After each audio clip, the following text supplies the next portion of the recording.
Toda la Escritura es inspirada por Dios, pero no todas las partes de la Escritura son igualmente importantes. Si yo dijera, hermanos, ¿qué parte de la Escritura es más importante entre estas dos? ¿Proverbios capítulo 1 o Marcos capítulo 15? Tendríamos que decir Marcos capítulo 15. Son igualmente inspiradas, son igualmente necesarias para nosotros, pero su importancia es diferente. Toda la Escritura es inspirada por Dios, pero no todas las secciones de la Escritura contienen la misma cantidad de revelación. Hay porciones que son muy pequeñas y nos revelan mucho acerca del ser de Dios, del plan de Dios o acerca del Evangelio. Piensen en declaraciones como las que vimos en Marcos, por ejemplo, Marcos 10:45, porque el Hijo del Hombre no vino para ser servido, sino para servir y para dar su vida en rescate por muchos. Hay algunos versículos, hermanos, con los que podemos resumir gran cantidad de verdad. Y generalmente son algunos de los versículos que más nos aprendemos de memoria. Pues esta sección es algo así. Esta sección, hermanos, concentra muchísima revelación. Hay mucha luz aquí acerca del ser de Dios y su plan de redención, como en los otros evangelios. En la escena de la cruz podemos observar que hay una luz mucho más intensa al ser el pináculo de la humillación de Cristo. En esta puesta en escena, por así decirlo, todos los reflectores en el teatro de Dios apuntan a su Hijo amado, porque este es uno de los momentos estelares en su obra. La violencia irracional que encontramos en el pasaje, el vestuario que vamos a ver, la escenografía, los personajes que están presentes, los diálogos, las variaciones en la iluminación en ese momento y el clamor de angustia, que es el único diálogo directo que tenemos de parte de Cristo. Todo ello nos habla de la gloria del gran Rey, una gloria velada por sus sufrimientos, o más bien, podemos decir, una gloria revelada por sus sufrimientos. Si de algo, hermanos, tenemos que estar conscientes al leer Marcos capítulo 15, es que el evangelista no ha desperdiciado ni una gota de tinta en la descripción que está haciendo de la persona de Cristo y de este evento. Todo lo que dice, todo lo que está presente aquí está cargado de revelación. Todo lo que Marcos ha dejado por escrito nos habla de Cristo y del propósito de la cruz. Es más, Marcos ya nos ha demostrado que para entender lo que Cristo estaba haciendo, necesitamos las Escrituras. Jesús es el Señor que transita el camino para traer un nuevo éxodo. Así comienza el Evangelio según Marcos, como está escrito en el profeta Isaías. Y encontramos esa profecía en la que Juan el Bautista iba a ser el precursor para preparar el camino, para que el Rey cruzara por allí, para traer a su pueblo a un nuevo éxodo, una nueva liberación. Jesús es el siervo sufriente que trae justicia a las naciones. Eso lo sabemos en el momento del bautismo de Cristo, en donde la voz del Padre dice desde los cielos: tú eres mi Hijo amado, en quien tengo complacencia, haciendo eco de lo que el profeta Isaías había anunciado que haría el siervo del Señor.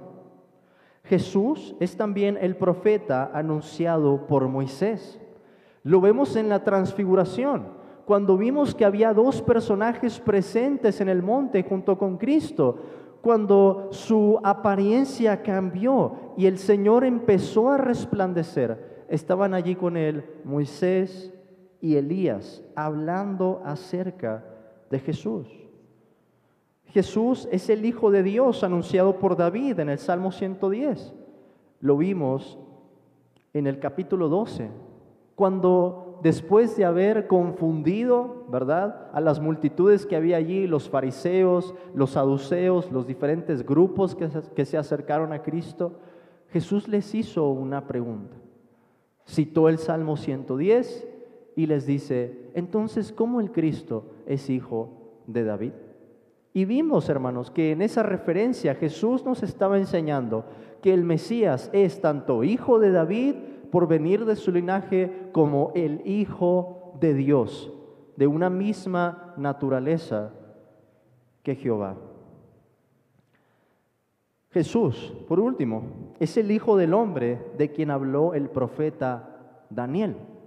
Lo vimos en la declaración de Cristo ante el concilio, cuando el Señor confesó diciendo: yo soy, diciéndonos que Él era el Hijo del bendito, el Cristo, y cómo vendría de nuevo en las nubes con gran gloria y poder. De la misma manera, el Calvario, hermanos, está teñido con las Escrituras, especialmente, y esta es la clave, el Salmo 22. Tan es la clave que Cristo dice exactamente las palabras del Salmo 22, versículo 1, estando en la cruz: Dios mío, ¿por qué me has desamparado? Así que el evangelista, dándonos esta referencia, nos abre el panorama para que podamos interpretar con los lentes del Antiguo Testamento qué es lo que estaba ocurriendo en ese momento. Marcos nos da las pistas para saber, debemos leer entonces el Salmo 22, y recuerdan que estuvimos haciendo eso varios domingos, para decir: eso es lo que está aconteciendo en la cruz. El Salmo 22 nos ofrece una especie de lente para interpretar el Calvario, al ser una profecía en lenguaje poético de lo que se cumpliría cabalmente ese día. El Salmo 22, además de ser paradigmático, fundamental para nuestra comprensión de la humillación de Cristo, lo es también para contemplar su exaltación, una exaltación que viene por el reino de Dios. Y si ustedes vuelven a leer con calma, hermanos, en sus casas después de la predicación, el Salmo 22, van a ver lo que les digo. El Salmo 22 está dividido casi en dos partes. En una vemos la humillación del siervo, pero en otra vemos su exaltación y cómo los confines de la tierra acuden a Él. Es lo mismo que encontramos en el Evangelio. En la cruz vemos la humillación y después, cuando consideremos la resurrección de Cristo, comenzamos a ver su exaltación a la diestra del Padre. Por esto, el clamor de Cristo, que he decidido, no vamos a tratar en esta ocasión, hay demasiado, hermanos, en esta porción que necesitamos ver con calma, pero el clamor de Cristo nos habla de su sufrimiento y anticipa a la vez la exaltación que iba a venir. Ahora, aunque vamos a dividir este pasaje en dos partes, es imposible agotar la luz que hay en él, como sería imposible cubrir la luz del sol con un dedo. Es demasiada la revelación que hay aquí.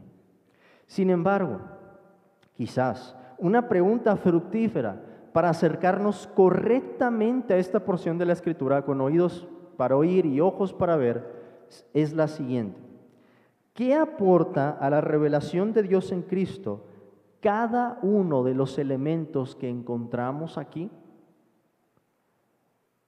En esta ocasión no voy a utilizar puntos para describir esto, pero esta va a ser la pregunta para detonar, hermanos, nuestra reflexión. ¿Qué aporta a la revelación de Dios en Cristo cada uno de los elementos que encontramos aquí? Vamos a considerar entonces, ¿qué nos revelan acerca de Cristo? Los escarmientos de parte de los soldados, sus actos y sus palabras. Nos vamos a ir por orden en el pasaje, pero la pregunta central aquí es: ¿qué nos revela todo esto que Marcos nos está diciendo? Vamos a considerar entonces, en primer lugar, los escarmientos de parte de los soldados, así como sus actos y sus palabras. Recuerden que Jesús, hermanos, según el versículo 15, acababa de ser azotado. Y estamos hablando de látigos que serían capaces de desgarrar la piel del Señor. Pero eso apenas comienza con los sufrimientos. A eso se suma ahora la burla de los soldados. Se nos dice en el versículo 16 que los soldados lo llevaron dentro del atrio y convocaron a toda la compañía. Imagínense, hermanos, allá el Señor ya sangrante, desfigurado, y ahora se enfrenta a toda una multitud de soldados que debemos suponer serían hombres muy fuertes y despiadados, rodeándolo, haciendo una mofa de él. En sus mentes, esa sería la mejor manera de humillar al Señor, sin darse cuenta que estaban confesando una verdad, que estaban muy cerca de la verdad con sus labios e incluso con sus actos, porque el pasaje nos dice que se van a arrodillar delante de Él. Y empezamos a ver aquí, hermanos, algunos símbolos reales. Se nos dice que le vistieron de púrpura, versículo 17, es decir, un traje digno, un atuendo real, una tela que sería difícil de conseguir. Aquel que merecía ser vestido de estas ropas, con justa razón, se convertía en el objeto del escarnio de estos hombres. Una corona de espinas, además de este traje. Cristo, hermanos, merecedor de la corona, de las coronas, y quien después, ¿verdad?, de su resurrección, sería coronado de honra y gloria, como nos lo dice la Escritura, es coronado en este momento con un producto de la maldición de la tierra. Espinas y cardos te producirán, le dijo Dios a Adán, hablando acerca de la tierra.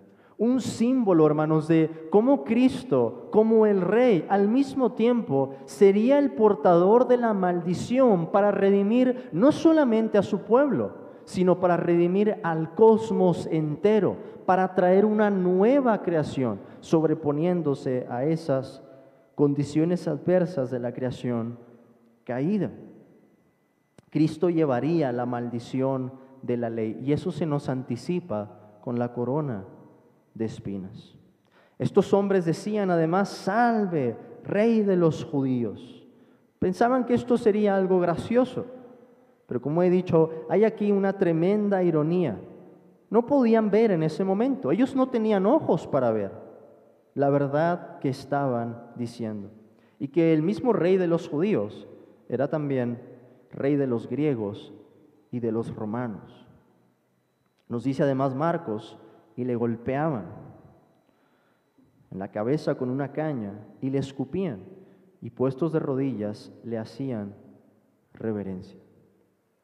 Si nos ponemos en los zapatos de los soldados en la compañía en ese momento, para ellos Jesús sería un prisionero más. Así que les daba lo mismo golpearlo con un palo, escupirle y luego arrodillarse delante de él. Doblaban sus rodillas, hermanos, sin poder ver que algún día todos nosotros doblaremos nuestra rodilla ante Cristo el Señor, sea voluntariamente en esta vida porque lo confesamos, porque ponemos nuestra confianza y esperanza en Él, porque declaramos que Él es el Señor, o sea, en la vida venidera, involuntariamente. Cuando aquellos que no hayan doblado su rodilla a Cristo y no lo hayan confesado, tengan que hacerlo por la fuerza para declarar su identidad real, su gloria como el Rey. En todo, vemos que se cumple lo que el Señor había anunciado de antemano.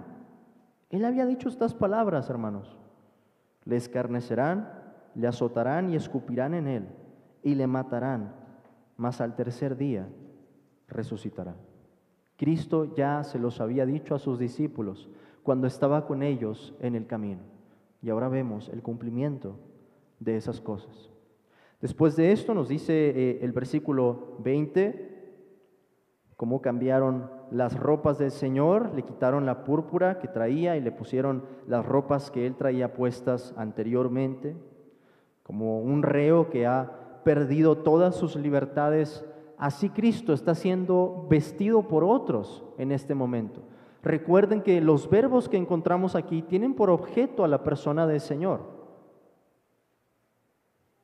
Golpeado, azotado, escupido, vestido ahora también. Él había rendido su libertad, hermanos. Y de pronto se ve más claro lo que él había enseñado acerca de negarse a uno mismo y tomar la cruz.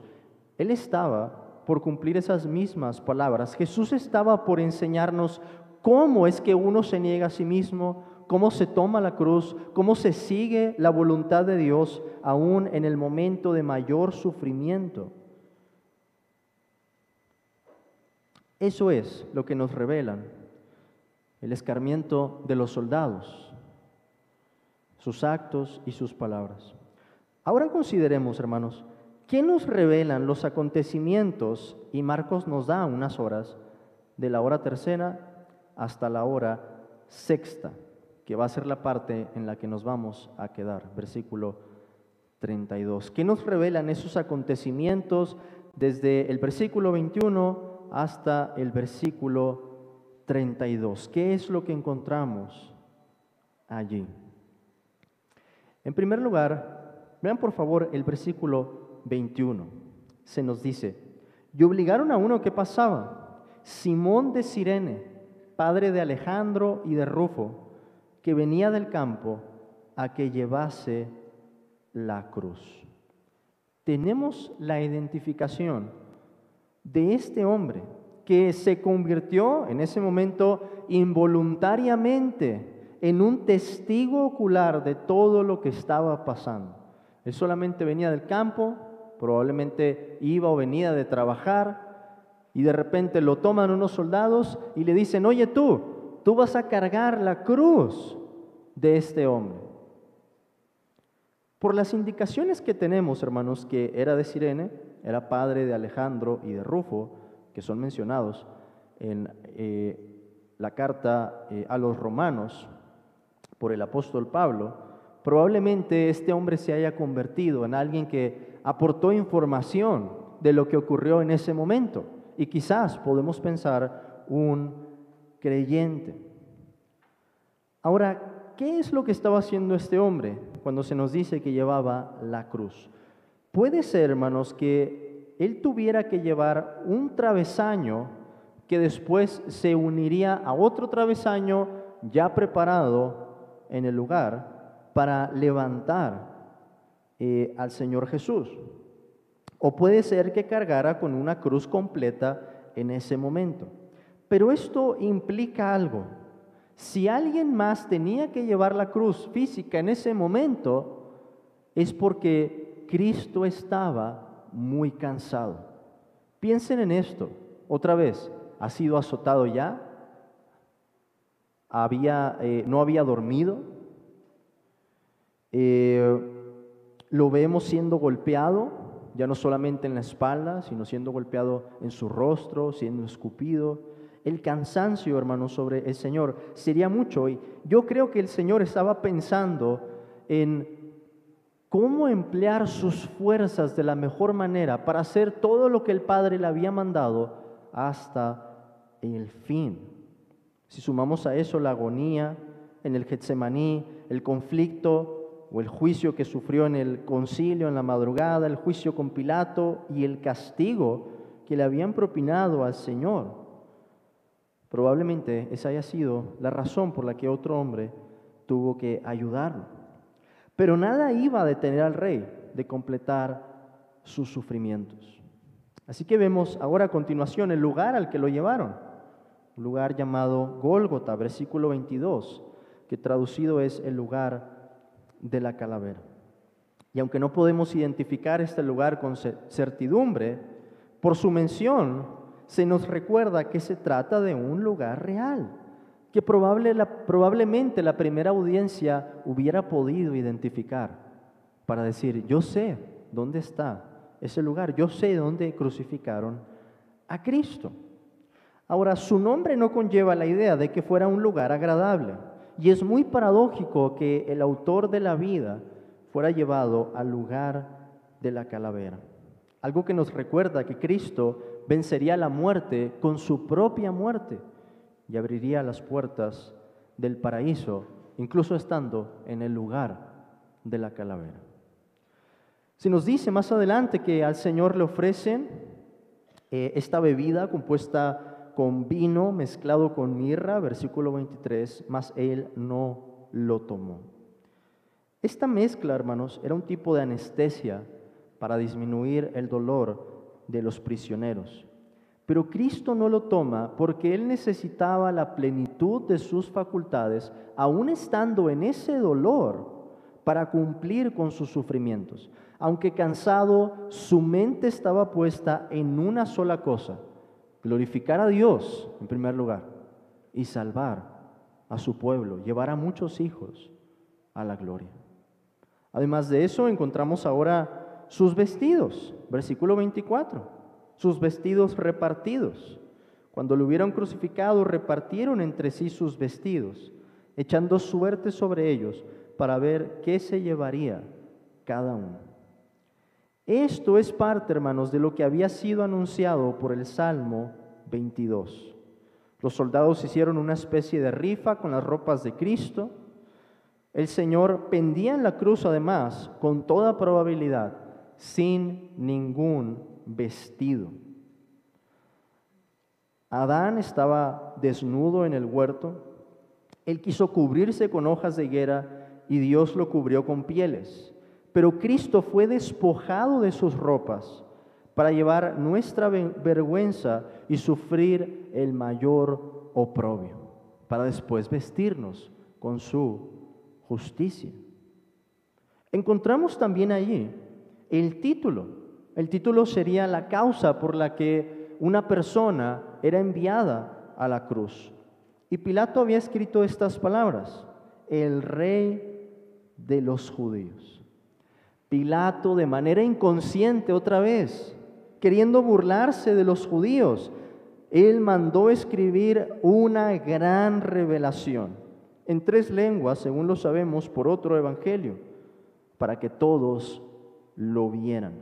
Aun si él quería mofarse, la verdad no podía quedar en oculto. Y Dios, en su providencia, hermanos, guió los acontecimientos para exponer públicamente, con una pequeña predicación, quién era Jesús, quién era su Hijo, el Rey muriendo por el pueblo. En otras palabras, es lo que ese título decía al hablarnos acerca del Rey. Al ver la escena, vemos al Rey muriendo por su pueblo. Cristo es colocado además en medio de 2 ladrones, nos dice Marcos. Y Marcos cita esa referencia de Isaías, cómo él sería contado con los pecadores, aunque él no tenía pecado. Este evangelio no menciona ningún diálogo de los ladrones, pero sí nos da un detalle importante que voy a resaltar en la próxima predicación, y es que los 2 se estaban burlando. Porque creo, hermanos, que lo que hay detrás de esto, de los detalles que Marcos nos está dando, es para que pensemos en Cristo como alguien que ha quedado completamente solo. No hay nadie en esta escena que Marcos nos da que esté a favor de Cristo. E incluso el Señor va a decir esas palabras: Dios mío, ¿por qué me has desamparado? Los transeúntes se están burlando de él, unas personas que pasaban por allí, nos dice el versículo 29, meneando la cabeza y diciendo: va, tú que derribas el templo de Dios y en 3 días lo reedificas, sálvate a ti mismo y desciende de la cruz. Tal como lo decía el Salmo 22, todos los que me ven me escarnecen, estiran la boca, menean la cabeza diciendo: se encomendó a Jehová, líbrele él, sálvele, puesto que en él se complacía. Le reclaman al Señor sus palabras acerca del templo, pero lo que no sabían es que estaban por cumplirse. Cristo, aquel que es el templo de Dios, estaba muriendo en la cruz y en 3 días iba a reedificar ese templo por medio de su resurrección. Estaban allí también los principales sacerdotes y los escribas que se unen a este coro en contra de Cristo, burlándose de su oficio sacerdotal, pero también de su oficio real. Ellos reconocen que Cristo ha salvado a otros. Ellos reconocen, hermanos, el poder con el que Cristo había hecho sanidades y milagros y había expulsado demonios, lo que vimos sobre todo en los primeros 8 capítulos de este evangelio. Pero estos hombres tampoco tenían ojos para ver y no entendían de nueva cuenta que Jesús era en verdad el Rey de Israel. Así vemos, hermanos, cómo los diferentes elementos en esta sección nos hablan de Cristo, nos revelan a Cristo, nos dicen más acerca de su identidad y su propósito. Pero ahora me gustaría terminar considerando algunas aplicaciones. En primer lugar, hermanos, contemplemos la magnitud, el tamaño de la revelación que tuvo lugar en ese momento.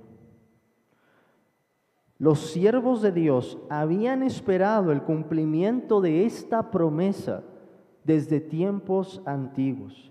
Adán y Eva la escucharon en el huerto, Génesis 3:15. Los patriarcas y Moisés la vieron de lejos, ellos también la estaban esperando. Los profetas la anunciaron y aquel día tuvo cumplimiento. Cristo, hermanos, la simiente prometida desde un inicio, estaba por aplastar la cabeza de la serpiente allí, por medio de la cruz. Habíamos esperado, además, 14 capítulos en Marcos para llegar a este punto. Y resulta que todo lo que hay allí nos habla del plan de Dios, nos habla de su gracia, de su poder, de su sabiduría, de cómo Dios está gobernando todos los acontecimientos, las multitudes que hay allí, el vestuario de Cristo, la corona de espinas, el título, el madero, todos los elementos nos están revelando con toda su fuerza quién es el que está allí, el Rey de Israel. En ese día en que Cristo asume la maldición de la ley en nuestro lugar, se concentró una revelación de la que vamos a estar hablando no solo cuando veamos este capítulo, sino por toda la eternidad. Toda la eternidad. Vamos a estar hablando, hermanos, de lo que aconteció en aquel día. Así como la zona cero en donde cayó la bomba atómica concentró una cantidad masiva de energía, así la cruz es la zona cero en el plan de redención, el antes y el después. En segundo lugar, hermanos, recordemos que Jesús hizo todo esto de la manera más voluntaria posible. De la manera más voluntaria posible, consintiendo en su voluntad, de la manera en que podemos decir, entregó su corazón por completo. Lo vimos en el Getsemaní, hermanos, con esa determinación con la que después de esa lucha, Cristo se para y Él sabe cuál es la respuesta del Padre y Él la ha asumido de muy buena gana. Su castigo no era el de una víctima que es llevada a donde no quiere. No, Cristo está consintiendo en cada uno de estos actos. Es más, déjenme decirlo de esta manera, Cristo con su naturaleza divina estaba sosteniendo a las manos de los hombres que lo estaban golpeando, las bocas de las personas que se burlaban de Él y las propiedades físicas de la cruz sobre la que Él mismo iba a ser colgado.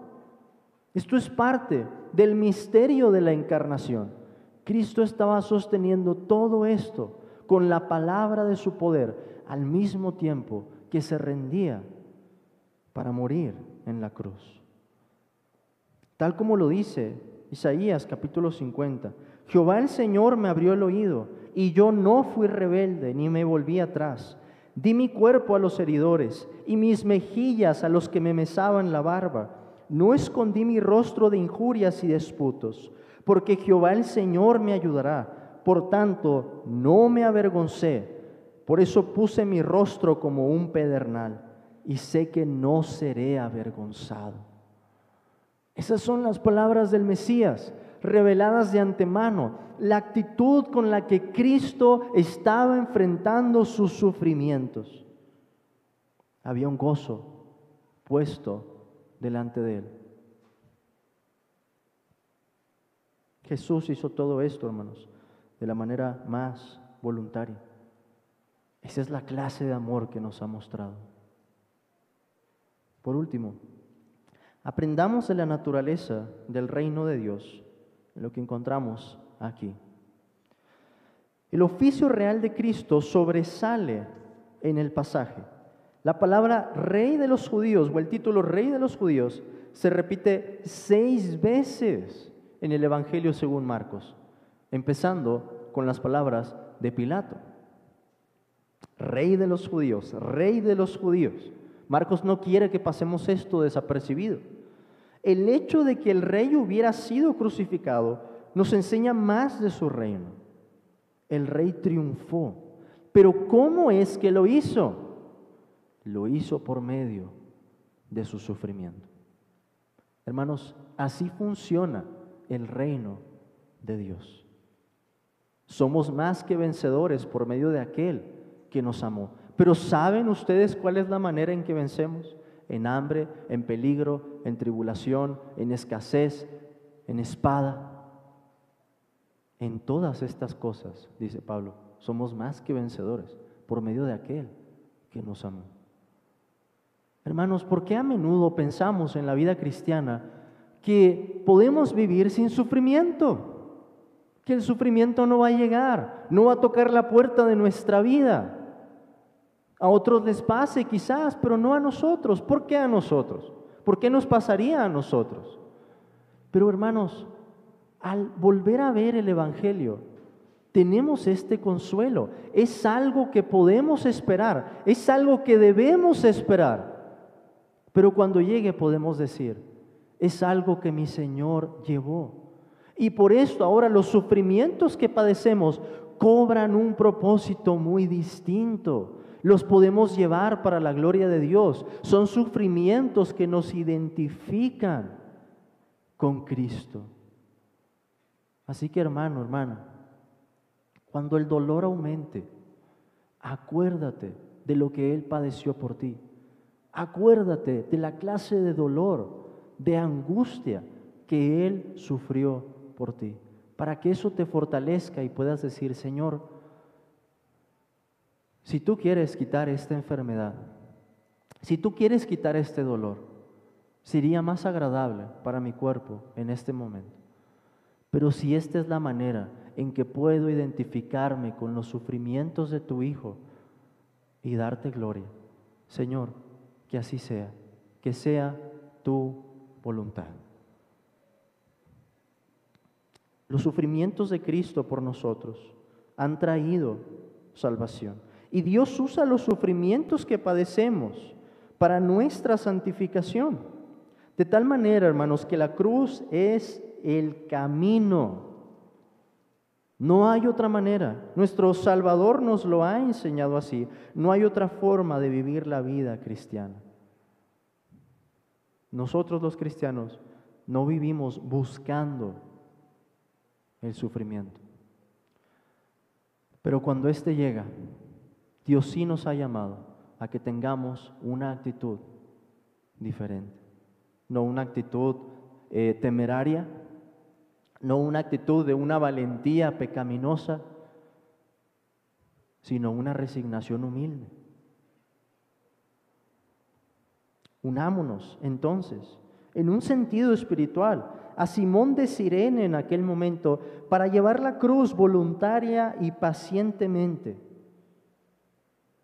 hasta que un día seamos reunidos con nuestro Salvador. nuestro Señor Jesucristo. Y entonces hasta ese momento participemos de su gloria. Hermanos, el gozo ha sido puesto también delante de nosotros. Espera una eternidad para nosotros que no podemos describir, aunque aumentemos las palabras, la clase de gozo, reposo y recompensa que va a haber para los escogidos de Dios.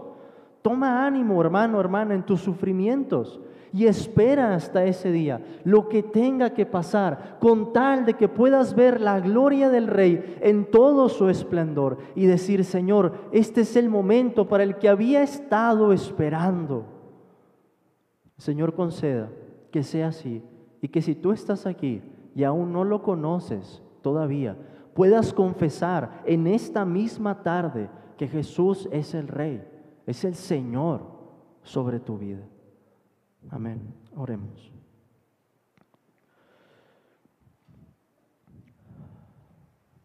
Señor, bendito Padre, te damos gracias. Gracias porque no escatimaste, Señor, a tu propio Hijo, sino que lo entregaste por nosotros. Te damos gracias, Señor Jesús, por tu dolor, por tus sufrimientos, por la cruz, porque has llevado la maldición de la ley en nuestro lugar. Te damos gracias, Espíritu Santo, porque con tu luz tú nos enseñas la gloria de Cristo y nos permites entender estas cosas en el Evangelio. Concede, Espíritu, que aquellos que están en tinieblas puedan ver también esa luz que brota, que emana de Cristo, aún en sus mayores sufrimientos. Dios, y concédenos, te rogamos, que esa visión de la gloria de tu Hijo, esa visión de tu Evangelio, sea lo que nos sostenga, Señor, en nuestras tribulaciones. Te pido en especial por mis hermanos y hermanas que están batallando con la enfermedad y el dolor, que tú traigas consuelo, Señor, y paz, con un entendimiento mayor de quién es tu Hijo y de lo que tu Hijo sufrió por nosotros en aquel día. Te pido además, Señor, que bendigas los elementos de esta ordenanza de la que vamos a participar, que tú perdones nuestras ofensas y nuestros pecados y nos permitas, Señor, tomar de este pan y de esta copa con gratitud, con alegría, con humildad, reconociendo, Señor, que todo el mérito, que toda la gloria son tuyos, Señor, te pertenecen a ti, que si nosotros venimos aquí hoy, es por tu gracia, Señor, para disfrutar de ese banquete que tú nos das en tu palabra escrita, pero también en tu palabra, Señor, que se refleja en la ordenanza. Te pedimos esto en el nombre de Jesús. Amén.